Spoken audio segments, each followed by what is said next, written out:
চুল আজরে দিচ্ছে, দেখতেই পাচ্ছ। তো চুলগুলো কাটবে, কারণ বাজে হয়ে গেছে চুলের অবস্থা। আমি ওই পার্লারে গিয়ে কাটি না, আমি ঘরে কেটে নিচ্ছি।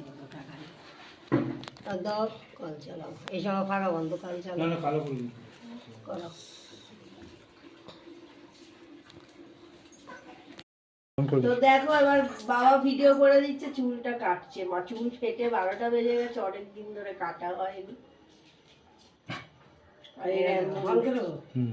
দাঁড়া বাবা, নড়াবি না,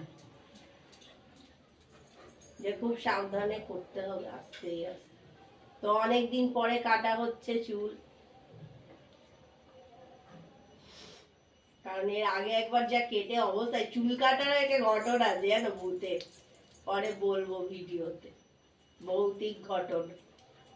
সেটা সে আগে আমরা যেখানে থাকলাম ওখানকার বিশাল ভৌতিক ঘটনা, পুরো লাইটের সুইচ ভেঙে দিয়েছিল সে। তো ওই জন্য মা বললো বাইরে কাটবো না, ঘরেই কাট চুল।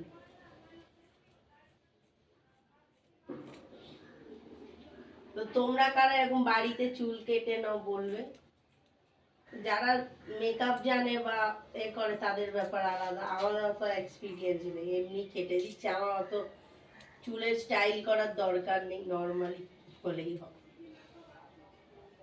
হয়ে গেছে। এবার মা আজরে দিচ্ছে, কারণ এখন স্নান করিনি, তার জন্য ভিডিওটা হচ্ছে আগে থেকে খোপা করে।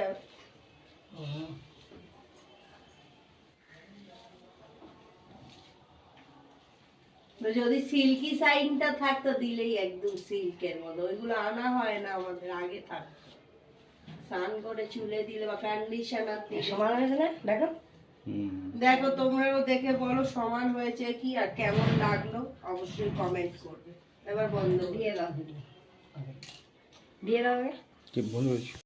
তো এই যে দেখো আমার চুলগুলো গুড়িয়ে নিল, দেখো কতটা কেটেছো, পুরো নষ্ট হয়ে গেছিল চুলের। এই যে দেখো ফেটে ফেটে গেছে, বিচ্ছিরি একদমই চুলটা।